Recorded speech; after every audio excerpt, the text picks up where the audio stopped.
अस्सलाम मोअज़्ज़ज़ ख़वातीन व हज़रात, प्रोग्राम हस्बे हाल के साथ मैं हूं आपका मेज़बान अली मुमताज़। नाज़रीन, कुछ लोगों को शौक़ होता है कि उनके हर काम में कोई ना कोई दिलचस्पी का पहलू ज़रूर हो ताकि वो लोगों की तवज्जो का मरकज़ बने रहें। यही हाल हमारे साइंसदान का भी है जो मुख्तलिफ इजादात के पीछे भागता रहता है। आइए देखते हैं कि आज वो क्या तहकीक लेकर आए हैं। सदके जावा आ गए हो जवानो, बड़ी मेहरबानी यार, आप वक्त निकाल के तो साइंस की बातें सुनने के लिए आते हैं। साइंसदान साहब ਅਸੀਂ तो वक्त ਕੱਢ ਕੇ ਤੁਹਾਡੀਆਂ ਗੱਲਾਂ ਸੁਣਨ ਆ ਹੀ ਜਾਂਦੇ ਆ। मेहरबानी जनाब। ਇਹ ਜਿਹੜਾ ਸ਼ਾਗਿਰਦ ਰੱਖਿਆ ਜੇ ਇਹਨੂੰ ਕੁਝ ਸਿਖਾਉਂਦੇ ਵੀ ਹੋ ਜਾਂ ਇਸੇ ਕੰਮ ਵਾਸਤੇ ਰੱਖਿਆ ਹੋ? ਛੋਟੇ ਪਾਣੀ ਪਿਆ, ਉਹ ਛੋਟੇ 5 ਨੰਬਰ ਦੀ ਚਾਬੀ ਲੈ ਕੇ ਆ, ਉਹ ਛੋਟੇ ਇਧਰ ਆ ਮੈਨੂੰ ਮੱਛਰ ਲੜਨ ਡਿਆ ਮੱਛਰ ਮਾਰ, ਉਹ ਛੋਟੇ ਮੇਰੀ ਗੱਡੀ ਤੇ ਕਪੜਾ ਮਾਰ। ਉਹ ਕਿਹੜੀ ਗੱਡੀ ਤੇ ਕਪੜਾ ਮਾਰ? ਸਾਇੰਸਦਾਨ ਸਾਹਿਬ ਦੇ ਹੇਅਰ ਸਟਾਈਲ ਤੋਂ ਤਾਂ ਲੱਗਦਾ ਹੈ ਖੱਚਰ ਤੇ ਬਹਿ ਕੇ ਆਏ ਨੇ। ਮੈਨੂੰ ਤੇ ਲੱਗਦਾ ਹੈ ਚਾਚੇ ਹੋਰਾਂ ਨੇ ਜਿਹੜਾ ਸ਼ਾਗਿਰਦ ਰੱਖਿਆ ਨਾ ਇਸ ਵਾਸਤੇ ਰੱਖਿਆ ਕਿ ਇਹਨਾਂ ਦਾ ਕੋਈ ਤਜਰਬਾ ਗਲਤ ਹੋਵੇ ਤੇ ਮੁੱਦਾ ਇਹਦੇ ਤੇ ਪਾ ਦੇ। बेटा मैं नहीं रखे, आप उत्थे बैठे। ਮੈਨੂੰ ਤੇ ਲੱਗਦਾ ਇਨਸਾਨ ਦੀ ਸਭ ਤੋਂ ਛੋਟੀ ਕਿਸਮ ਤਿਆਰ ਕਰਨ ਵਾਸਤੇ ਇਹਨੂੰ ਪਾਲ ਰਹੇ ਨੇ। हद हो गई हो बेटा, ये शागिर्दे को तोता नहीं जेड़ा मैं पालन डे आ। ਜੋ ਵੀ ਹੈ ਚਾਚੇ ਉਹ ਤੁਸੀਂ ਚੀਜ਼ ਵਧੀਆ ਰੱਖੀ, ਅਸਿਸਟੈਂਟ ਦਾ ਅਸਿਸਟੈਂਟ, ਖਿਡੌਣੇ ਦਾ ਖਿਡੌਣਾ। उस्ताद जी ਇਹਨਾਂ ਨੂੰ ਮਨਾ ਕਰੋ, ਮੈਂ ਇੱਥੇ ਕੰਮ ਸਿੱਖਣ ਵਾਸਤੇ ਆਣਾ, ਬੇਇੱਜ਼ਤੀ ਕਰਾਉਣ ਨਹੀਂ ਆਂਦਾ। बेटा ना छेड़ो उस बच्चे को, तुम इसे जानते नहीं हो, इसको गुस्सा चढ़े तो ये बेहोश भी हो जाता है। ਆ ਗਏ ਸਾਇੰਸਦਾਨ ਆ ਗਿਆ ਜੀ, ਭਾਂਡੇ ਟਿੰਡੇ ਸਾਂਭ ਲਓ। ਅੱਲਾ ਤੁਹਾਡੀ ਖੈਰ ਕਰੇ ਚਾਚਿਓ, ਸਵੈਟਰ ਉਣੀਏ ਨਾ ਤੇ ਸਲਾਈਆਂ ਵਿੱਚ ਇੰਜ ਦੀਆਂ ਲਮਕਦੀਆਂ ਹੋਣ। ओहो, मैं हैरान हूं कि ये किस तरह जिंदगी गुजार रहे हैं। इतनी आलूदगी पैदा हो चुकी है ये आबो हवा में, अब तो साफ हवा तलाश करना ऐसे ही है जैसे कोई सच्चा इंसान तलाश करना। ਹਜ਼ੂਰ ਤੁਸੀਂ ਇੱਕ ਤਲਾਸ਼ ਕਰਨ ਦੀ ਗੱਲ ਪੇ ਕਰਦੇ ਹੋ, ਇੱਥੇ ਚਾਰ ਬੈਠੇ ਨੇ। बेटे मेरा ख्याल है कि आपने मेरी बात गौर से नहीं सुनी। मैंने सच्चा कहा है, लुच्चा नहीं कहा। ਵੈਸੇ ਚਾਚੇ ਉਹ ਤੁਹਾਡੀਆਂ ਲੱਤਾਂ ਦਾ ਡਿਜ਼ਾਈਨ ਵੇਖ ਕੇ ਨਾ ਮਾਡਰਨ ਟੇਬਲ ਲੈਂਪ ਦਾ ਡਿਜ਼ਾਈਨ ਤਿਆਰ ਹੋ ਸਕਦਾ ਹੈ। ਉਹ ਟੇਬਲ ਲੈਂਪ ਨਹੀਂ ਆ ਭਾਈ, ਪੁਰਾਣੇ ਜ਼ਮਾਨੇ 'ਚ ਲਾਲਟਨ ਇਹੋ ਜਿਹੀ ਹੁੰਦੀ ਸੀ। ਓ ਯਾਰ ਤੁਸੀਂ ਕਿਉਂ ਚਾਚੇ ਹੁਣਾਂ ਦੀਆਂ ਲੱਤਾਂ ਦੇ ਦੁਆਲੇ ਹੋ ਜਾਂਦੇ ਹੋ? बेटे मैं वैसे माफी चाहता हूँ, ये मेरी टांगों का डिजाइन बुढ़ापे या किसी बीमारी की वजह से नहीं बना हुआ। ये भी मैं एक तजुर्बे से गुजर रहा हूँ। अगर तजुर्बा कामयाब हो गया तो ये पहली टांग होगी जो दुनिया के हर मसले में अड़ाई जा सकती है। ਬਾਬਾ ਜੀ ਜਿਹੜਾ ਤੁਹਾਡੀਆਂ ਲੱਤਾਂ ਦਾ ਡਿਜ਼ਾਈਨ ਇੱਥੇ ਜਾਲੀ ਲਾ ਕੇ ਨਹਿਰ ਚੋਂ ਲੰਘੋ ਬੜੀ ਮੱਛੀ ਫੜ ਸਕਦੇ ਹੋ। उस्ताद जी आप जिस दिन लेट आते हैं ये पीछे से मेरी बड़ी बेइज्जती करते हैं। ते बेटा मेरे आन दे बाद ये केड़ा तेनू डॉक्टर साहब कहन लग पैंदे। ਉਹ ਭਾਈ ਸਾਹਿਬ ਅਸੀਂ ਤੇ ਹਲੇ ਇਸ ਗੱਲੋਂ ਹੱਥ ਹੌਲਾ ਰੱਖਨੇ ਆ ਕਿ ਸ਼ਾਇਦ ਸਾਇੰਸਦਾਨ ਸਾਹਿਬ ਕੋਈ ਐਸੀ ਇਜਾਦ ਸੁਣਾਣ ਜਿਹਦੇ 'ਚ ਸਾਡਾ ਵੀ ਫਾਇਦਾ ਹੋ ਜਾਵੇ। ਉਹ ਫਾਇਦੇ ਤੋਂ ਮੈਨੂੰ ਯਾਦ ਆਇਆ, ਸਾਇੰਸਦਾਨ ਸਾਹਿਬ ਮੇਰੀ ਸ਼ਾਦੀ ਦੀ ਸਾਲਗਿਰਾ ਆ ਰਹੀ ਹੈ। ਮੇਰੀ ਵੱਡੀ ਸਾਲੀ ਦੇ ਬੰਦੇ ਨੇ ਨਾ ਉਹਨੂੰ ਆਪਣੀ ਸ਼ਾਦੀ ਦੀ ਸਾਲਗਿਰਾ ਤੇ ਸੋਨੇ ਦੀ ਅੰਗੂਠੀ ਪਾਈ ਸੀ। ਕੋਈ ਐਸਾ ਤਰੀਕਾ ਕੱਢੋ ਕਿ ਮੈਂ ਵੀ ਆਪਣੀ ਬੁੱਢੀ ਨੂੰ ਆਪਣੇ ਵਿਆਹ ਦੀ ਸਾਲਗਿਰਾ ਤੇ ਅੰਗੂਠੀ ਗਿਫਟ ਕਰ ਸਕਾਂ। बेटा तू अंगूठी गिफ्ट कर रहे हैं, तेनू ते ओदे कोलों सॉरी करनी चाहिए। ਸੌਰੀ ਕਾਦੀ ਜੀ, ਮੈਂ ਕਿਹੜਾ ਉਹਦਾ ਪਰਸ ਕੱਢ ਲਿਆ। बेटा सोने के हवाले से जो साइंसदानों ने तहकीक की है जी वो सुन के तो आप बाग बाग हो जाएंगे। हो वो पहले बाग बाग, ए देखो ए बच्चा सही बाग बाग हो रही है, इस तरह बाग बाग हो बेटे। ਉਹ ਚਾਚਾ ਜੀ ਬਾਗ ਬਾਗ ਤੇ ਹੁੰਨੇ ਆ, ਇਹ ਦੱਸੋ ਸੋਨੇ ਤੇ ਕੀ ਤਹਿਕੀਕ ਹੋਈ ਹੈ? बेटा सोने के हवाले से साइंस ने ये तहकीक की है जी कि सनूबर के दरख्तों में सोने के जर्रात पाए जाते हैं। देखिए जरा कैसी बात सुनाने लगा हूं। नॉर्वे के साइंसदानों ने बताया है कि ये जो सनूबर के दरख्त होते हैं जी ये जमीन में सोने की मौजूदगी का पता बताते हैं और इनमें मौजूद जरासीम सोने के जर्रात इकट्ठे करते हैं। लिहाजा बेटे मैं तुम्हें मशवरा दूंगा कि फौरी तौर पे शुमाली इलाका जात की तरफ निकल जाओ और वहां किसी बांदर के साथ सलाम दुआ बढ़ाओ। और उसकी कोलैबोरेशन से किसी सनूबर के दरख्त पे आरजी तौर पे रिहाइश रख लो। वाह। और 7 सोने के जर्रात ढूंढने शुरू कर दो। मुझे यकीन है कि कोई 30 दरख्तों के अंदर से तुम एक सोने की अंगूठी हासिल कर लोगे। वाह, ये सजेशन मेरे लिए अकेले के लिए या ये भी लोग जा रहे हैं? बेटा सालगिरह तेरी है क्यों दी है? मेरी है जी, मगर मेरे घर ते बेरी दा दरख्त है। ये ਜਿਹੜੇ सोने दे ज़रात ਹੁੰਦੇ ਨੇ ਇਹ ਸਨੋਬਰ ਦੇ ਦਰਖਤ ਥੱਲੇ ਹੁੰਦੇ ਨੇ ਜਾਂ ਬੇਰੀ ਦੇ ਥੱਲੇ ਵੀ ਹੁੰਦੇ ਨੇ? ਭਾਈ ਬੇਰੀ ਦੇ ਦਰਖਤ ਤੇ ਸਿਰਫ ਸਾਇਆ ਹੁੰਦਾ ਹੈ, ਉਹ ਤੇ ਸਿਰਫ ਵੱਟੇ ਆਉਂਦੇ ਨੇ। बेटा अभी तो साइंसदानों ने सिर्फ सनूबर के दरख्त पे तहकीक की है, बेरी के दरख्त पे नहीं की। वाह। फिलहाल फिर तुम ऐसे करो कि जो बेरी का दरख्त है वहां से बेर उतार के ऑनलाइन बेचने शुरू कर दो। और ऑनलाइन लोगों को बड़े आराम से बेवकूफ बनाया जा सकता है। बेरों की तस्वीर लगा के नीचे सेब लिख दो। आज की जनरेशन को क्या पता, वो यही समझेंगे कि शायद इस शख्स ने साशे साइज सेब बना लिए। वाह। और साहब, साइंसदानों ने स्नोबर के दरख्त का कहा है, बेरी के दरख्त से सोना हासिल नहीं किया जा सकता। मुझे तो लगता है कि भाभी ने शादी की सालगिरह पे बस रोना पीटना डाल देना है। अल्लाह खैर करे वो तो रोना शुरू हो जाए तो अली साहब मैं चुप करावा तो होर उच्ची रोना शुरू हो जाती। जाहिर है बेटा रोना तो डबल होना ही है। एक उस बच्ची की अपनी टेंशन, दूसरी आपकी टेंशन। ओ मेरी कादी टेंशन साइंसदान साहब, साडी लव मैरिज हुई जे। Love marriage? जी जनाब, बस ਜਦੋਂ तक मैं सेहरा बनी रखिया है मेरा लव चलता रहा है। निकाह तो बाद मैं सेहरा चुकिया, इट्टां चल गईयां, डांगां चल गईयां, रोने पिटने पै गए। लो बेटा जी, औरत के रोने पीटने का भी हाल तलाश कर लिया है साइंस ने। वाह। साइंसदानों की तहकीक के मुताबिक ये जो खवातीन प्याज काटते हुए रोती हैं, इनकी आंखों से आंसू निकल आते हैं। उन आंसुओं को रोकने के लिए साइंस ने एक इजाद कर दी है।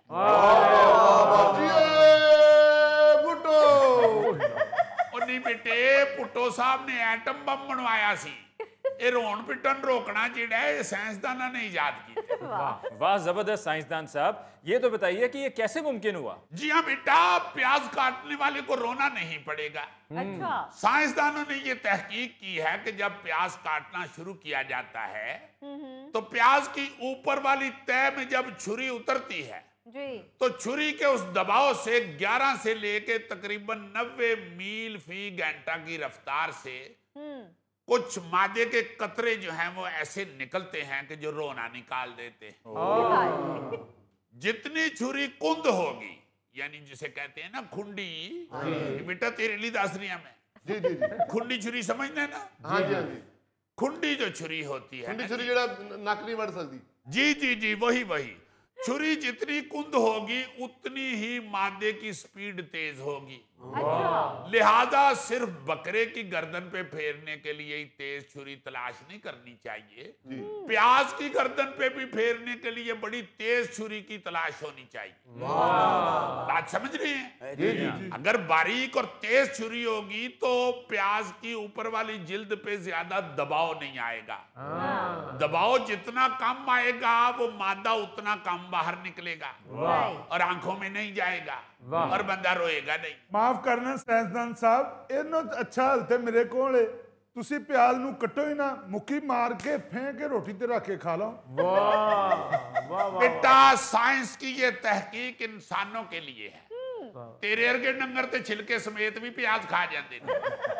ਚਾਚਿਓ, ਤੁਸੀਂ ਐਡੇ ਐਡੇ ਸਾਇੰਸ ਦੇ ਤਜਰਬੇ ਕੀਤੇ ਨੇ, ਸਿਰ ਚੁੱਕ ਕੇ ਫਿਰਿਆ ਕਰੋ, ਕਿਉਂ ਨੀਵੇਂ ਨੀਵੇਂ ਫਿਰਨ ਦੇ ਹੋ?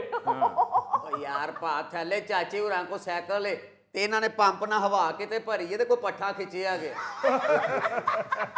साइंसदान साहब जो अपने महल्ले बढ़ते ना बच्चे कहते हो कोडू आ गया, कोडू आ गया, कोडू आ गया, कोडू आ गया। ऐसे आप लोगों को बिल्कुल ही शर्म नहीं आती। ओ सर जी, मुझे तो शर्म इसीलिए नहीं आती कि जब मुझे शर्म आती ना मेरा चेहरा सुर्ख हो जाता है। खौरी साहब, आप फिर हर वक्त शर्माया करें ताकि आपका चेहरा हमें सुर्ख दिखाई दे। हम आपका चेहरा सुर्ख देखना चाहते हैं। वैसे अपना गौरी साहब, जी जी जी। ये ना तुसी गलत रखे है। गौर ਤੁਹਾਡੇ ਤੇ ਦੂਸਰਿਆਂ ਨੂੰ ਕਰਨਾ ਚਾਹੀਦਾ ਹੈ। ਤੁਸੀਂ ਕਿਉਂ ਗੌਰੀ ਸਾਹਿਬ ਬਣੇ? मैंने चूंकि आप पे बहुत गौर किया है, इसलिए मैं आपको बताता हूं कि आप जब शर्माते हैं तो आपका चेहरा सुर्ख ही क्यों होता है, उनाबी क्यों नहीं हो जाता, जामनी क्यों नहीं हो जाता, महरून क्यों नहीं हो जाता। पैरट नहीं बेटे, तेरे के बंदे दा पैरट कलर ते उदों हुंदा जदों उन्हें सप लड़े। तो साइंस ये बताती है कि इंसान का चेहरा शर्माने पे सुर्ख क्यों होता। प्लीज बताएं। बेटे, जब आपको शर्म, झिझक या घबराहट महसूस होती है तो दिमाग फौरी तौर पर एक हार्मोन खारिज करता है। अच्छा। और ये हार्मोन चेहरे और गर्दन के हिस्से में खून की नालियों को फैला देते हैं, जिसकी वजह से वहां खून का दबाव बढ़ जाता है जी। और दिलचस्प बात यह है कि ये जो शर्म से चेहरा सुर्ख होता है, ये सिर्फ इंसानों में देखा गया है, जानवरों में नहीं देखा जाता। अच्छा। तो ये तो बड़ी हैरानकुन बात है कि आपका चेहरा भी शर्म से सुर्ख हो जाता है। और सर जी, मैं भी एक इंसान ही हूँ, आखिर लोग हमारा चेहरा ही तो देखते हैं। नहीं बेटे, मेरा अपना भी यही मुशाहिदा है कि आप इंसान हैं, क्योंकि आप कभी भी मुझे बैठते हुए पूंछ से जगह साफ करते नजर नहीं आए। मगर मैं ये सोच रहा हूं कि अगर एक इंसान में खून की कमी हो तो उसकी गर्दन या चेहरे का रंग शर्म से कैसे लाल हो सकता है। सर जी, वैसे शर्म से मेरा भी चेहरा सुर्ख नहीं होता, मुझ में भी खून की कमी है। नहीं बेटे, तुम में शर्म की कमी। ਇਹਦਾ ਮੂੰਹ ਸ਼ਰਮ ਨਾਲ ਨਹੀਂ ਜੀ, ਚਪੇੜਾ ਨਾਲ ਲਾਲ ਹੁੰਦਾ ਹੈ। नहीं यार, किसी फंक्शन च आवाज आवे ना कि रोटी मुक गई है, फिर भी ਇਹਦਾ ਮੂੰਹ ਲਾਲ ਹੋ ਜਾਂਦਾ। नहीं, ਤੁਹਾਡੇ चेहरे ते गोल्डन सेब खान नाल लाल हुंदे ने। ओ भाई, तुम लोग साइंस की तहकीक सुनो, तुम लोग क्या आपस में हुस्न पर बात करना शुरू हो गए हो। साइंसदान साहब, सानू कोई ऐसी तहकीक या ऐसा कोई तजर्बा दसो जिद नाल सानू डायरेक्ट फायदा हो। वाह। बेटा, डायरेक्ट फायदा सुनना चाहते हो तो सुनो जरा। एक इनकलाबी इजाद, वाह। चीन के साइंसदानों ने एक ऐसा गिलू तैयार किया है जिसे गूंद कहती हैं, गूंद सोल्यूशन। एक ऐसा गिलू तैयार किया है जिससे आप टूटी हुई हड्डियों को फौरन सीधा कर सकते हैं। तो सर जी, वो चीनी ਜਿਹੜੇ ਸਾਇੰਸਦਾਨ ਨੇ ਉਹ ਤੁਹਾਡੇ ਵਾਕਫ ਨਹੀਂ ਗਏ? दोस्त हैं बेटे अपने। ਤੇ ਉਹਨਾਂ ਕੋਲੋਂ ਫੌਰਨ ਗਿਲੂ ਲਵੋ, ਆਪਣੀਆਂ ਲੱਤਾਂ ਤੇ ਮੜੋ ਤਾਂ ਕਿ ਲੱਤਾਂ ਤੇ ਸਿੱਧੀਆਂ ਹੋਣ ਤੁਹਾਡੀਆਂ। छोटे, ओ बेटे, मेरा पिस्तौल किथे वे? सर जी, वो तो मैं गंदे नाले ही सुट दिता है। तुसी आप ही कह रहे सो कि सीसीडी वाले बड़े तपे ने इन्हू किसी नाले ही सोटा। पिस्तौल? Police police police police police. बेटा, अली मुमताज साहब, मैं माफी चाहना, मैं अगो तो शो च नहीं आना करना। वो क्यों? ये बच्चे मेरी गल सुनने की बजाय मैनू डरान लग पैंदे ने। साइंसदान साहब, आप भी तो साइंस की बात करें ना, आप पिस्तौल की तड़ियां लगा रहे हैं। आपको नहीं पता कि हालात कितने कशीदा हैं? क्या? आई एम सॉरी बेटे। It's okay. बहरहाल आप वो बताएं जो आप हड्डी जोड़ने वाली ग्लू के बारे में बता रहे थे। हाँ, मैं बता रहा था बेटे कि चीन के साइंसदानों ने ऐसा गिलू तैयार किया है जो टूटी हुई हड्डी को 2-3 मिनट में जोड़ सकता है। वाह। सिर्फ 2-3 मिनट में। अच्छा। वो भी ऐसे हिस्से में जहां खून ज्यादा जमा होने की सूरत में बाकी अद्वियात नाकाम हो जाती है। यानी अब आपको कोई टेंशन नहीं है। सही। अगर आपकी कोई हड्डी टूट जाए तो जुड़ने के लिए 6-6 महीने प्लस्तर नहीं चढ़ाना पड़ेगा। बेफिक्र हो के उन महल्ले च जाके लड़ पवो किसी नाल। और जे को तुहानू लड़दियां कवे कि मैं तेरियां लत्तां तोड़ दियांगा ते जे विचों ओनू गिल्लू कढ के वहा दियो। वाह वाह वाह वाह, ये सॉल्यूशन ते बड़ा विकेगा चाचा जी। अब बेटे विकेगा, मगर तेनू ਇਹਦਾ कोई फायदा नहीं होना। क्योंकि माशाल्लाह जिड्डी जिड्डी मोटी तेरी हड्डी है, उन जोड़न वास्ते इस सॉल्यूशन नाल भी 2-3 साल लगने ने। क्योंकि मेरे इलाके च पुल दा थल्लों एक पिलर टुट गया सी ते ओनू 3 साल लगे सन। अल्लाह तेनू हमेशा सेहतमंद रखे गोगे। आम लत टुटे ते ओदे च राड पा दिंदे ने। अल्लाह ना करे गोगे दी लत टुट जाए ते सरिये दा ट्रक सुटाना पैंदा। ਉਹ ਸਾਇੰਸਦਾਨ ਸਾਹਿਬ, ਗੋਗੇ ਦੀ ਤੇ ਐਲਈਡੀ ਪਿੰਨੀ ਜੇ, ਇਹ ਤੇ ਨਿੱਕਰ ਪਾ ਕੇ ਮਹੱਲੇ 'ਚ ਫਿਰੇ ਨਾ, ਲੱਗਦਾ ਬੋਰਡ ਦੇ 2 ਦਰਖਤ ਤੁਰ ਪਏ। लिव इट बेटे, leave it, come to the point. क्योंकि गोगे दियां लत्तां ते उत्ते अगर तहकीक शुरू हो गई तो ये मेरा ख्याल है गिलू वाली तहकीक तो ज्यादा देर लगेगी। एक और इंतहाई फायदेमंद बात सुने। जी। अमेरिकी साइंसदानों ने फौलाद से 10 गुना ज्यादा मजबूत और 6 गुना हल्की सुपरवुड यानी लकड़ी तैयार कर ली, जिससे तामीरात के शोबे में इनकलाब आ जाएगा। यानी बेफिक्र हो के उस लकड़ी के गार्डर डालो, उस पे चाहे 10 मंजिला इमारत खड़ी कर लो। बस इस हवाले से अली मुमताज साहब एक टेंशन जरूर है। पाकिस्तान में अगर ये लकड़ी आ गई तो नशई ते गार्डर ले जाते ने, ये ना की करेंगे। जैसे मैंने आपको बताया कि ये लकड़ी बहुत हल्की फुल्की है, तो नशई लोहे का गार्डर चुक लेंदे ने। उन्होंने ते लकड़ चुक के इंज नसना है जिवें छोटा जिहा बच्चा दही वाला छापर चुक के दौड़दा है। साइंसदान साहब, इस लकड़ी से बनी हुई कुर्सी गोगे का वजन उठा लेगी? ओ भाई तू मेरी फिक्र छड़ दे, मैं जमीन दे उत्ते बह जांदा। बोल शिगो के जमीन ते टोए खड्डे पाई, साइंस दा कोई फायदा ना चुकी। वाह वाह वाह। यार कुछ अक्ल करो, इतनी इतनी बड़ी इजादात साइंस कर रही है और आप लोग उसका तमस्खुर उड़ाकर उसको इग्नोर कर रहे हो। ओके चाचा जी, आपने कोई ऐसी इजाद नहीं की जिसकी वजह से आपको नोबल इनाम मिल सके? ज्यादती एक चाचे सदर ट्रंप ਨੂੰ ਨੋਬਲ ਇਨਾਮ ਨਾ ਮਿਲਣਾ, ਇੱਕ ਸਾਡੇ ਚਾਚੇ ਸਾਇੰਸਦਾਨ ਨੂੰ ਨੋਬਲ ਇਨਾਮ ਨਾ ਮਿਲਣਾ, बड़ी ज्यादती जी, बड़ी ज्यादती। बस बेटे आपकी बड़ी मेहरबानी है कि आप मेरे लिए ऐसा सोचते हैं, बड़ी मेहरबानी है आपकी। ਉਹ ਨਹੀਂ ਜੀ, ਤੁਹਾਨੂੰ ਤੇ ਤੁਹਾਡੇ ਚਾਲ ਚੱਲਣ ਤੇ ਨੋਬਲ ਇਨਾਮ ਮਿਲਣਾ ਚਾਹੀਦਾ ਹੈ, ਬਲਕਿ ਨਾਲ ਰਾਸ਼ਨ ਵੀ ਮਿਲਣਾ ਚਾਹੀਦਾ ਹੈ। बेटे आपका यकीनन फिटे मुंह। यार वैसे हद हो गई है, आप लोग क्यों नहीं बाज आते यार? नहीं बेटे, इन्होंने नहीं बाज आना, इन्होंने नहीं बाज आना, मैनू पता है ना। इन्होंने इस काम के पैसे लभदे ने, इन्होंने कित्थों बाज आना है? पैसियां तो याद आया बेटे, नोबल इनाम नूं ते दफा करो, इन्नियां इजादात तुहानूं सुनाइयां ने, पैसे ते बनदे ने। आ गए अपनी आई ते हैं। नहीं बेटे, तो देखो साइंस विच बंदा एवें नहीं मेहनत कर। ਅੱਜ ਇਹੋ ਜਿਹੇ ਤਜਰਬੇ ਦੱਸੇ ਤੁਹਾਨੂੰ ਵੀ ਦੇਣੇ ਚਾਹੀਦੇ ਸੀ ਪੈਸੇ, ਤੁਸੀਂ ਲੈ ਲੈਂਦੇ ਫਿਰ ਦੋ ਟੁੱਟੇ 50 ਵਾਲੇ ਚੱਲਣਗੇ। चल जाएंगे बेटे, कोई बात नहीं, कोई ऐसी गल नहीं। एक मैनू गिलू की डब्बी मंगा देना, एक बंदा कहता मैं तेरी लत्तां तोड़नी है। कोई गल नहीं बेटा, निक्कियां निक्कियां ने किन्नियां को तोड़ लेगा। ਐ ਲੋ ਚਾਚਾ ਜੀ 50 ਜੇ ਨਾਨ ਟਿੱਕੀ ਆਈ ਤੇ ਖਾ ਲੈਣਾ। मैं ਤੁਹਾਡੇ ਲਈ ਦੁਆ ਹੀ ਕਰ ਸਕਦਾ। लो फिर मेरे लो 50 रख लो। नाज़रीन, इसके साथ ही हम लेते हैं एक ब्रेक, मिलते हैं ब्रेक के बाद। नहाना ना भी हो ना तो टाइम से जाके वॉशरूम के आगे खड़ा होके आता हूँ। वाह बहुत अच्छे, चलो साबुन तौलिए को तसल्ली तो होती है ना।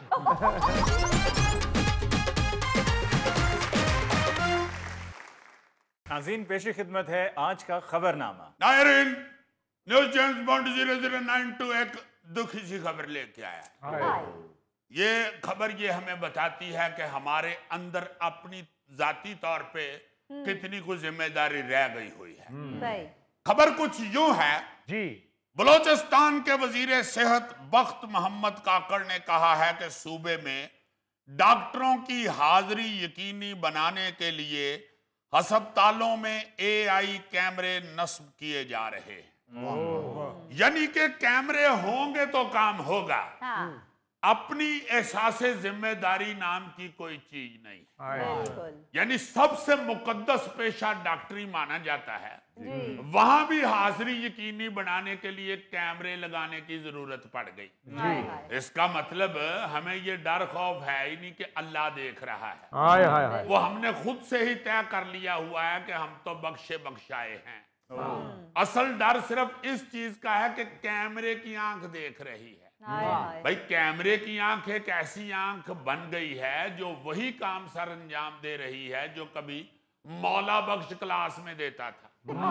बच्चों में काम करना कोई भी नहीं चाहता था, मगर वो कहते हैं ना कि डंडा पीरे बिगड़िया तिगड़िया दा। जिस क्लास में मास्टर साहब मौला बख्श इस्तेमाल करते थे और 4-4, 5-5, 6-6 डंडे बरसाते थे हाथों के ऊपर, उस क्लास में बच्चे ध्यान से पढ़ते थे। जो टीचर प्यार से पढ़ाना चाहता था उसकी क्लास में बिगड़े हुए बच्चों की तादाद बहुत ज्यादा होती थी।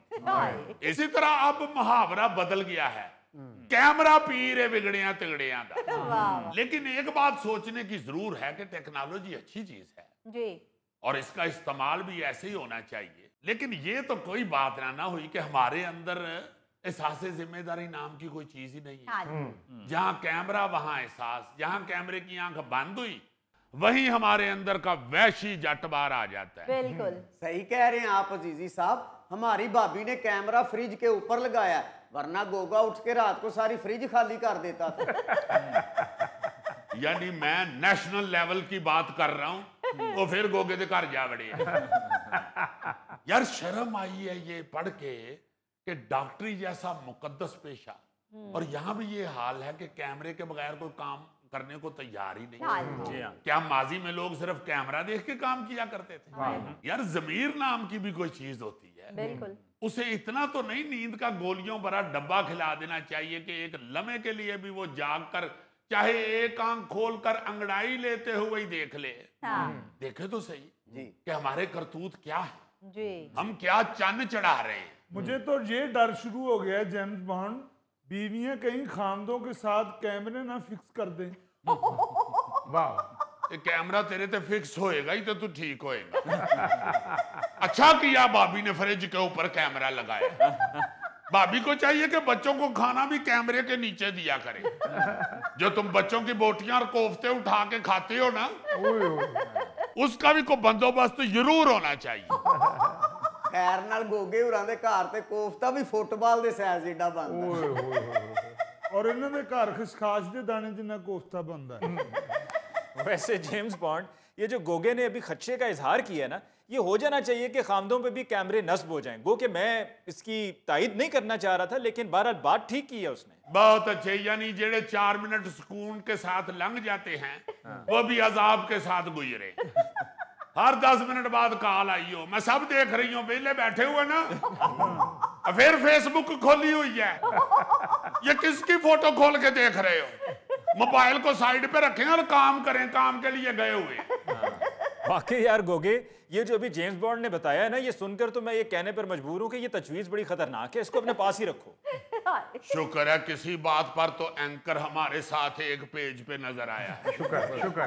अच्छा, दूसरी तरफ वफाकी मोतसिब ब्रायन सदादे हरासानी ने यह करार दिया है कि मुलाजमीन की मुसलसल सीसीटीवी निगरानी दफ्तर में हरासानी के जुमरे में आती है।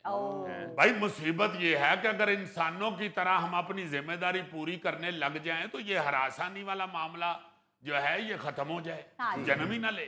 यूं ही कैमरा हटता है हम हरासानी से निकलकर हर आसानी तलाश करनी शुरू कर देते हैं।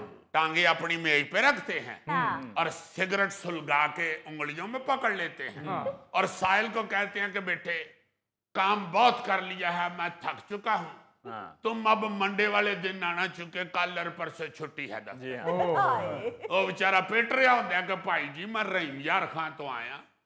ठीक है, तो रहीम यार खान तो केड़ी कल तो बस बंद हो जानी, मंडे को आना मेरा बेटा, निकल जाओ, सिगरेट मेरा याया ना कराओ, निकल जाओ निकल जाओ।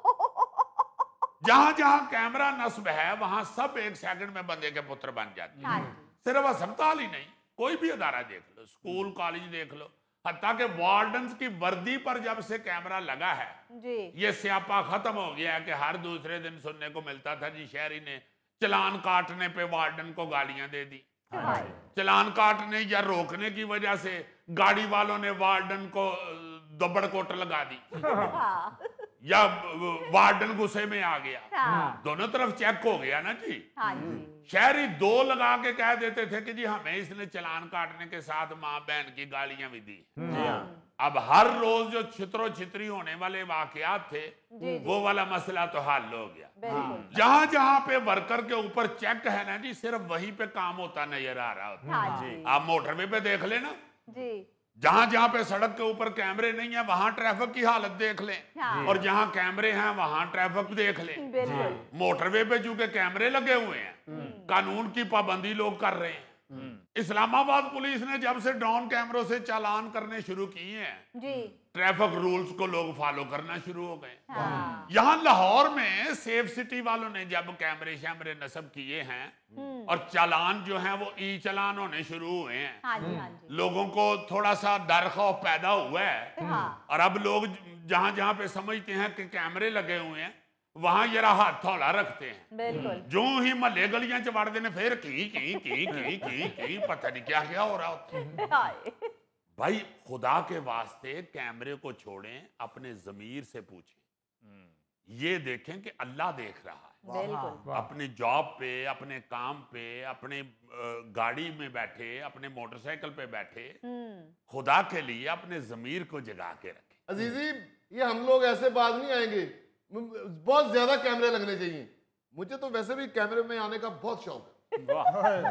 ये कैमरे से भी किसी दिन पूछ लो उसको तुम्हें देखने का शौक है कि नहीं। बात कुछ और हो रही है। वो फोटोग्राफी तौर पे ये पाज गौरी के मोहल्ले में जो फोटो स्टूडियो है ना, उसने गौरी की वजह से 4 दफा कैमरा चेंज किया है। क्यों जी? क्योंकि गौरी ने जब भी फोटो बनवाई है उसने फोटो देख के कहा है ओहो मैं कैमरा फिर खराब ले आया हूँ। एक्सक्यूज मी, उसने जो अपनी शॉप पे लोगों के अट्रैक्शन के लिए तस्वीरें लगाई है ना, उसमें सबसे बड़ी मेरी तस्वीर है। आपकी तस्वीर उसने क्यों लगाई हुई है? वो फोटोग्राफर है जो जानवरों की खुराक बेचता है। वाह वाह वाह, क्या बात किया, गन्ने चूसने वाले जानवर। नहीं, वाकई जेम्स बॉन्ड, डॉक्टरों की हाजिरी से मजबूर होकर ये कैमरे लगाना शर्मनाक बात है। ओ जी, उन्होंने बताया है कि बैरूने मुमालिक में बैठकर तनख्वाहें वसूल करने वाले डॉक्टरों की भी फहरिस्त तैयार हुई है। 2011 से बैरूने मुमालिक बैठकर तनख्वाहें लेने वालों के खिलाफ कार्रवाई शुरू कर दी है उन्होंने। वाह। कई कई सालों से गैर हाजिर हैं डॉक्टर, जी। तनख्वाहें वसूल कर रहे हैं। हाय। कई तो 10 या 12 सालों से इंटरनेशनल अदारों में डेपुटेशन पर गए हुए हैं। अच्छा। और यहाँ पे जो मशहूरियां हो रही हैं, जो इतलाएं अवाम को दी जा रही हैं, वो सब अच्छा की दी जा रही हैं। हाँ जी। आप देखें ना, सेहत के महकमे में ऐसे लग रहा है मशहूरियां देख के कि जैसे बड़ी भाजनस हो गई है, बड़ा महकमा दुरुस्त हो गया है। बिल्कुल। मैंने तो कुछ दिन पहले अर्ज किया था कि पाकिस्तान के हर महकमे के वजीर के साथ इतलात का लफ्ज जरूर लगाना चाहिए। मसलन वजीर इतलात महकमा सेहत, वजीर इतलात महकमा खुराक, वजीर इतलात महकमा तालीम। क्योंकि हमारे वजीर आजम से लेके वजीर आला तक और फिर वजीरों से लेके मशीरों तक हर बंदे ने अपना काम सिर्फ मीडिया को इतला देना समझ लिया हुआ है। मीडिया के सामने बैठते हैं और वाह वाह वाह वाह वाह वाह, ये कर दिया, वो कर दिया, फलां कर दिया, फलां कर दिया। जबकि जब बारीकी से कोई अगर बंदा देखता है तो हालत ये है कि डॉक्टर्स हजरात तनख्वाहें ले रहे हैं और हाजिरी नहीं है, ड्यूटी पे से गायब हैं, डेपुटेशनों पे गए हुए हैं, वहां पे अयाशियां कर रहे हैं। यहाँ बेचारा गरीब आदमी जो है वो इलाज मुआवजे के लिए मर रहा है। अजीजी, मेरे घर कोई कैमरा नहीं लगा, लेकिन मैं अपना हर काम टाइम से करता हूँ। सुबह टाइम से उठता हूँ, टाइम से नाश्ता करता हूँ, नहाना ना भी हो ना तो टाइम से जाके वॉशरूम के आगे खड़ा होके आता हूँ। बहुत अच्छे। चलो साबुन तौलिए को तसल्ली तो होती है ना। बल्कि साबुन तौलिया सोचते होंगे नहीं नहाया तो हमारी गुड लक। नाज़रीन, इसके साथ ही हम लेते हैं एक ब्रेक, मिलते हैं ब्रेक के बाद। ये जब हम इनमें कोई नुक्स देखते हैं तो हमारा खून इस तरह उबलने लगता है जैसे चाय वाली केतली में पानी उबलता है।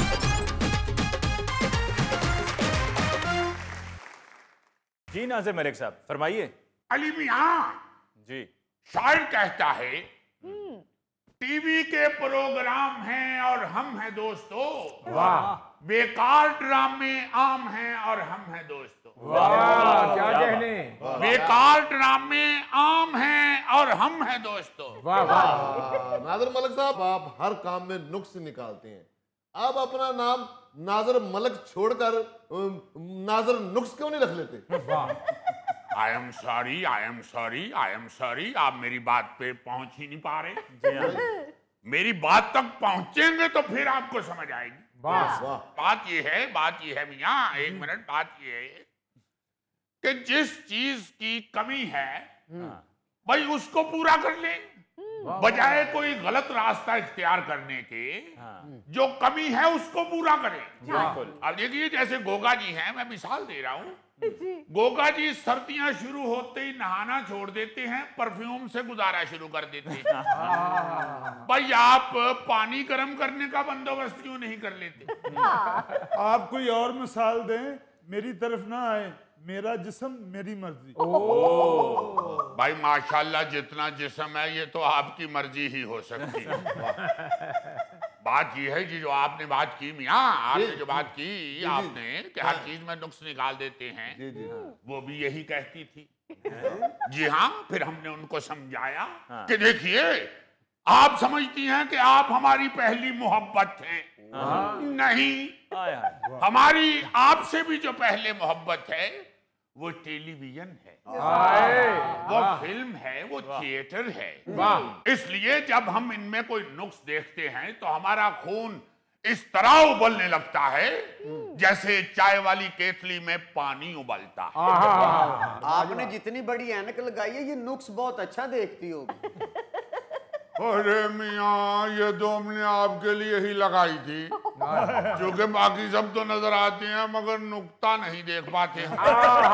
बात नुक्ते की आपने। नाजिर मलिक साहब, आप चूंकि नाजरीन की नुमाइंदगी करते हैं तो आपको पूरा पूरा हक है कि जहां पर कहीं कोई मसला है आप उसकी निशानदेही करें। बहुत शुक्रिया मियाँ, बहुत शुक्रिया। देखिए एक आदमी जो पढ़ा लिखा है वो हमारी बात पे पहुंच रहा है। बात यह है मियाँ कि हम ड्रामे देखते हैं, टेलीविजन पे जब भी कोई ड्रामा शुरू होता है तो हम उसके जो नुक्स होते हैं उस पे शिद्दत के साथ तबसरे शुरू कर देते हैं, कीड़े निकालने शुरू कर देते हैं। बल्कि जब ड्रामा देखने बैठते हैं तो हाथ में हम ट्यूजर पकड़ लेते हैं। जैसे ट्यूजर से एक एक बाल खींचा जाता है, इस तरह हम एक एक कीड़ा निकालना शुरू कर देते हैं। भाई खुदा के लिए थोड़ा सा हाथ हल्का रखें। सीनियर्स जो हैं वो बैठ के ये कहना शुरू कर देते हैं कि भाई जो हमारे वक्त में होता था वो अब नहीं होता, जैसे फनकार हमारे जमाने में थे वो अब नहीं है। भाई अब वो ड्रामे की क्वालिटी नहीं रही। हमारे दौर में तो 8 ड्रामे चलते थे, हम नहीं है पसंद करते जो आजकल चल रहे हैं। और भाई आप लोग अगर पसंद नहीं कर रहे तो आप उस तरह के ड्रामे पेश करने के लिए कर क्या रहे हैं?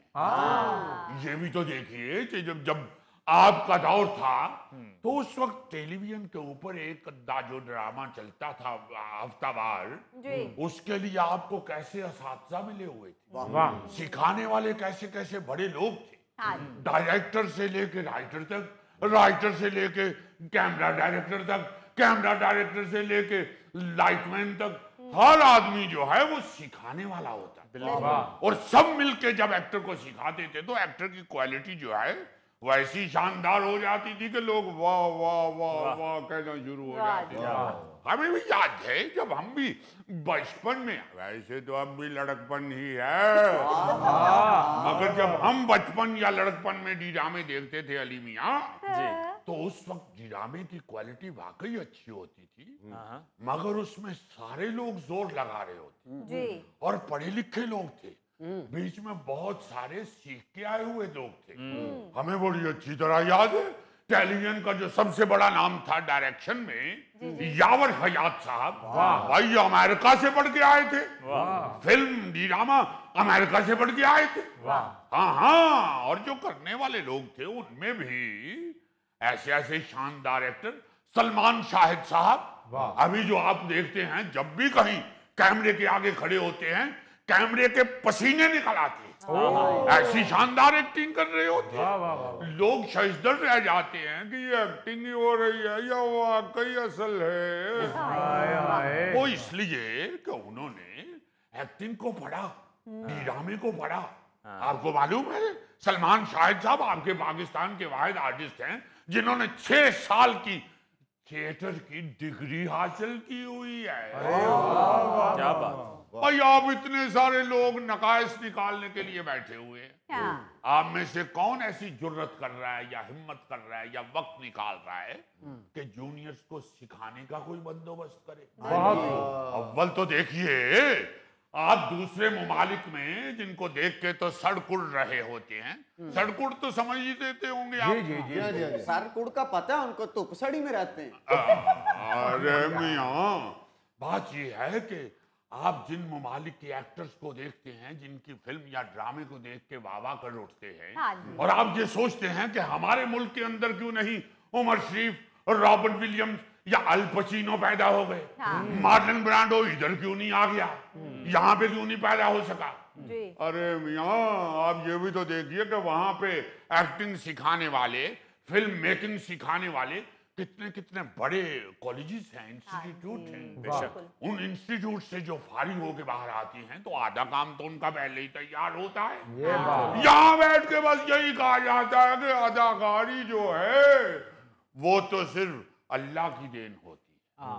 हर काम आप अल्लाह पे ही छोड़ देते हैं। बेशक इसमें कोई शक नहीं कि सब कुछ अल्लाह ही करने वाला है, मगर वो ये भी तो कहता है कि मेहनत तो करो, कोई रास्ता तो ढूंढो, फिर मैं भी आप पे रहमत करूंगा। बिल्कुल सही। यहाँ अगर आप इस तरह के कोई इंस्टीट्यूट या कॉलेजेस का बंदोबस्त नहीं करते तो भाई फिर तो आप ये यकीन मान लीजिए कि अगर नलके की बोकी में सुराख होंगे तो फिर पानी कम और रेत ज्यादा आएगी। मलक साहब सॉरी, इस ऐनक के साथ हलीम में गिरा हुआ मच्छर देख लेते हैं आप? अरे मियाँ, हलीम में गिरा हो या सामने बैठा हो देख लेते हैं, साफ नजर आ रहा है। बात ये है जुल्फी मियाँ, बड़ी ये संजीदगी वाली बात है। यहाँ पे अगर सीनियर्स ऐसा नहीं कुछ कर पा रहे तो हुकूमत को चाहिए कि कर ले। आपको एक मिसाल देता हूँ जी, कल्चर का कितना फुकदान हो गया है। बिल्कुल। सकाफत कहीं नजर नहीं आती। कहाँ गुम हो गई हमारी सकाफत? हम आपको बताते हैं भाई, हमने खुद सकाफत की तरफ ध्यान करना ही छोड़ दिया। आप जिस बच्चे की तरफ ध्यान ही नहीं कर रहे भाई, वो तो बिगड़ जाएगा, वो बेचारा तो फिर अपना किरदार नहीं बना पाएगा। आप यकीन मानिए, आर्ट्स काउंसिल्स में हमारे देखते भी आर्ट्स काउंसिल में मौसीकी की क्लासें होती थी, अदाकारी की क्लासें होती थी। भाई आपको क्या बताएं कि हमारे देखते हुए, हमने खुद देखा हुआ है यहाँ आर्ट्स काउंसिल्स में, ये पंजाब आर्ट्स काउंसिल में, लाहौर आर्ट्स काउंसिल में, ये जो आर्ट्स के अदारे थे इनमें बाकायदा मुलाजिम रखे जाते थे इलाकाई रक्स जो करते थे। मुख्तलिफ सरकारी या दूसरे प्राइवेट तौर पे जो फंक्शंस होते थे उनमें वो लोग इलाकाई रक्स पेश करते थे। आपको इलाकाई सकाफत के साथ रूशनास करवाते थे। आपको दिखाते थे कि सिद्धी रक्स क्या है, आपको बताते थे कि बलोची रक्स क्या है, आपको बताते थे कि पख्तून रक्स क्या होता है, पंजाबी रक्स क्या है। हर इलाके का रक्स पेश किया जाता था। ये सिर्फ आर्ट नहीं है, ये आपकी कौम को इकट्ठा रखने का जरिया भी है। सब कौमों को रूशनास करवाया जाता था कि ये सारी कौमें हमारी अपनी हैं। कभी भी सुबाई तासुब का हल्का सा शायबा भी नहीं होने दिया जाता था। हर इलाके को, हर सकाफत को इस तरह प्रमोट किया जाता था, इस तरह उनको सराहा जाता था कि लोग अपने इलाकाई सकाफत से मोहब्बत करते थे। अब वो सब कुछ गायब हो गया है, सब कुछ गायब हो गया है। हमारे सामने गोरे का थिएटर ट्रांसलेट करके या एडॉप्ट करके दिखाया जाता था। फिर आहिस्ता आहिस्ता बड़े बड़े जो असातिज़ा थे उन्होंने अपने सकाफती ड्रामे लिखने शुरू किए, अपनी सकाफत को दिखाना शुरू किया। अरे भाई, जिसमें ख्वाजा मोइनुद्दीन साहब जैसे, जिनमें अतर शाह खान जेदी साहब जैसे, जिसमें सूफी नसार साहब जैसे, जिसमें अमजद इस्लाम अमजद साहब जैसे बड़े लोग, असगर नदीम सैयद साहब, यूनस जावेद साहब, मुन्नू भाई साहब, ऐसे प्यारे और बड़े लोग ऐसा ड्रामा लिखते थे। जब कलम चलाते थे तो उनके कलम से भाई रोशनाई नहीं, पाकिस्तान की सकाफत निकलती। लोग एक थे, सब एक दूसरे से मोहब्बत और प्यार से भरे हुए लोग थे। क्या बात। अब ये सब चीजें गायब करके सिर्फ रोना पीटना, ये नहीं हो रहा, ये नहीं हो रहा, ये क्या हो गया, ये किधर चला गया। अरे भाई, तवज्जो ना देने की वजह से सब कुछ गायब हुआ है। जब तवज्जो देंगे तो फिर वही माहौल पैदा हो जाएगा। अरे आप देखिए, हम अब रोते हैं बैठ के कि गोरे ने कार्टून ऐसे बना दिए हैं कि बच्चे बिगड़ना शुरू हो गए। अरे मियां, याद कीजिए, आपके पास मरहूम उस्ताद फारूक कैसर साहब मौजूद हैं। क्या उन्होंने प्रोग्राम किया कलियां, पपेट के जरिए उन्होंने ऐसा शानदार सबक दिया है लोगों को। बच्चों को ऐसा एजुकेट किया है, बड़ों को इस तरह की निशानदही की है कि लोग अपने कल्चर से मोहब्बत करना शुरू। मैं आपको एक मिसाल दे देता हूँ।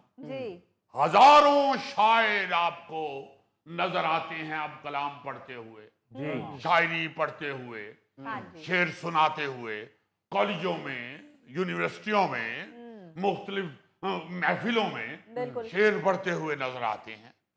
मगर शायरी के जरिए, मजाक के जरिए, हल्की फुल्की बात के जरिए आपको सबक देता हुआ सिर्फ एक ही शख्स नजर आएगा, जिसका नाम प्रोफेसर अनवर मसूद है। भाई हंसा भी रहे हैं और साथ सबक भी आपको ऐसा दे रहे हैं कि आपकी झुरझुरी निकल आएगी। क्या बात है, ऐसा सबक भी साथ दे रहे हैं। बहुत अच्छे।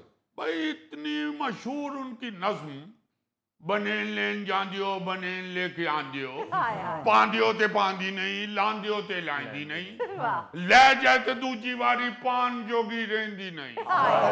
प्रोफेसर साहब ने अपने एक इंटरव्यू में बताया कि मैंने ये बुनियाद जो है, ये गोरे की सकाफत, गोरे के कल्चर की निशानदही की। ये बुनियाद को इस नज्म में मैंने गोरा कल्चर का सिंबल दिखाया है। वाह। अब देखिए जरा, इसके बाद अगर आप ये नज्म पढ़ेंगे या सुनेंगे तो अली मियां आप बेख्तियार सारी जिंदगी वाह वाह करते हैं। वाह। गोरे का कल्चर हम अपनाना चाह रहे हैं। हाय हाय हाय हाय हाय, पांदियो ते पैंदी नहीं, लांदियो ते लैंदी नहीं, ले जाए ते दूजी बारी पान जोगी रहंदी नहीं। ये गोरे का कल्चर है। खुदा के वास्ते बड़े बड़े असातिज़ा से कुछ सीखिए, उनको आगे लेके आइए, उनको कहिए कि हमारे बच्चों को ट्रेन करें भाई। बिल्कुल नाज़रीन, इसके साथ ही हम लेते हैं एक और ब्रेक। मिलते हैं ब्रेक के बाद। बच्चा चांगरे मार रहा है, चीखे मार रहा है और उसको बकायदा दो जने पकड़ के, दो खवातीन, तो उसका ऐसे मुंह जोर से खोल के उसके मुंह में दवाई डाली जाती है।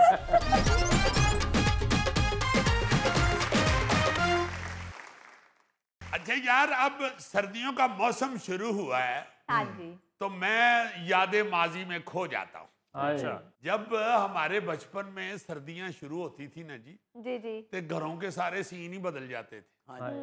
माएँ जो हैं वो फारिग होके फौरी तौर पे वो ऊन और सलाइयां लेके बैठ जाती थी और बच्चों के स्वेटर बुनना शुरू हो जाते। वाह।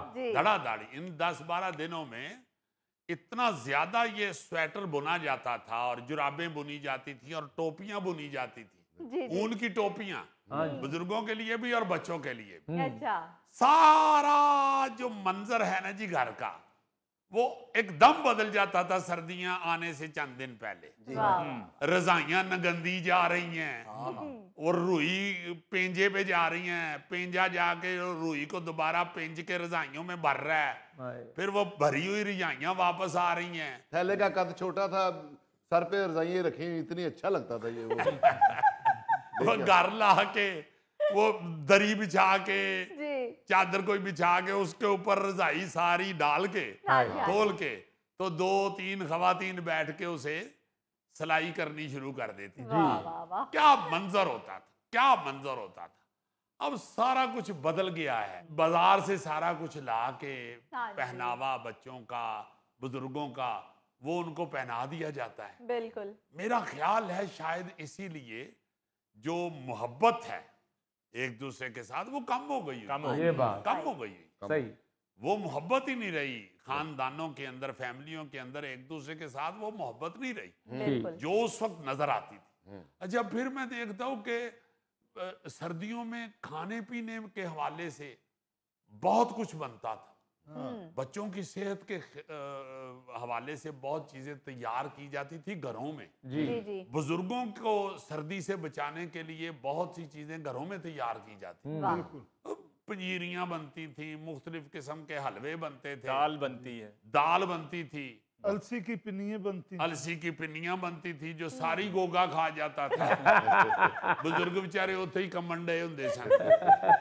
बच्चों को इवन सर्दी से बचाने के लिए सिर्फ वो स्वेटर शूटर ही नहीं थे बनते, हाँ जी तेल ऐसे घर में लाए जाते थे, तिलों के तेल वो, या फिर वो फटकड़ियां तवे के ऊपर फुल करके, अलसी तवे के ऊपर गरम करके, उससे बहुत सी चीजें बनाई जाती थी। तेल ऐसे घर में रखे जाते थे कि बच्चे को कोई थोड़ी बहुत ठंड लगी है तो उसको तिलों के तेल की मालिश हो रही है, ये बात, या जैतून के तेल की मालिश की जा रही है। अच्छा माएं बैठ के बच्चों को घर से तैयार शुदा चीजों के साथ उनका मेडिकल ट्रीटमेंट करते थे। क्या बात अब हल्का सा बच्चे की तबीयत खराब होती है तो फौरन सिरप का चमचा ठाओ दे मुंह में।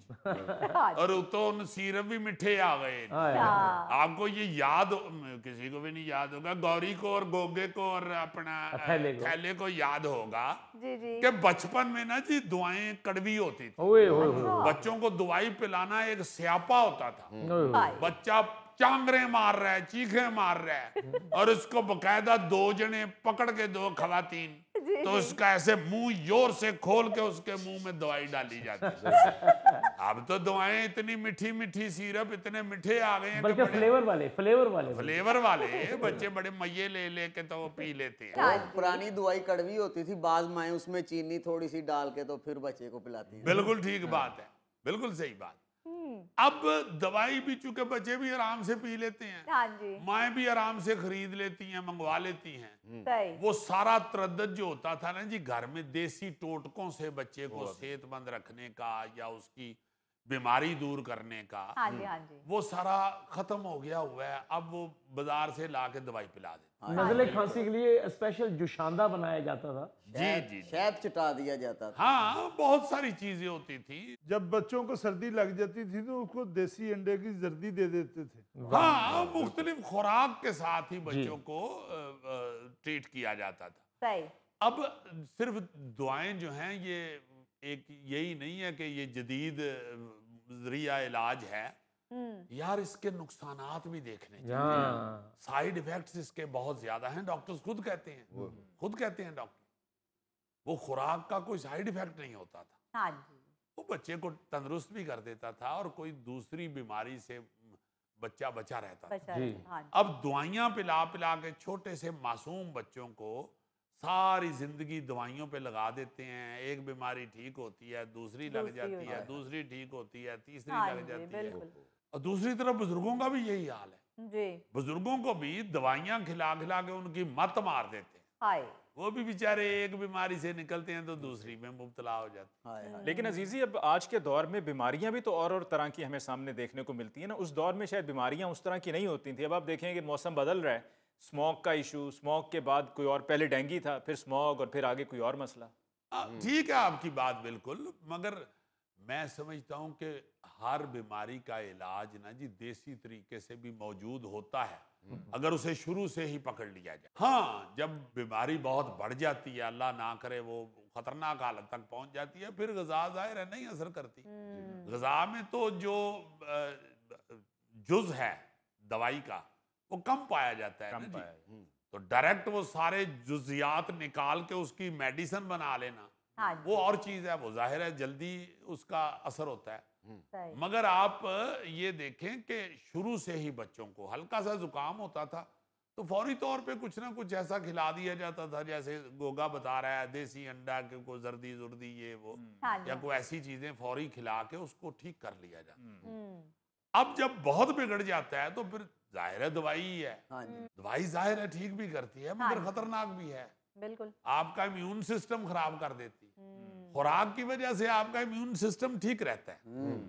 आपकी बीमारी जो हल्की फुल्की हुई है वो भी फौरी तौर पे पकड़ी जाती है और आपका सिस्टम सारा जो है इम्यून सिस्टम वो ठीक रहता है। बेशुमार ऐसी दवाइयां कि आप किसी और बीमारी के लिए खा रहे हैं तो साथ उनके खाने से मैदा बर्बाद हो रहा है।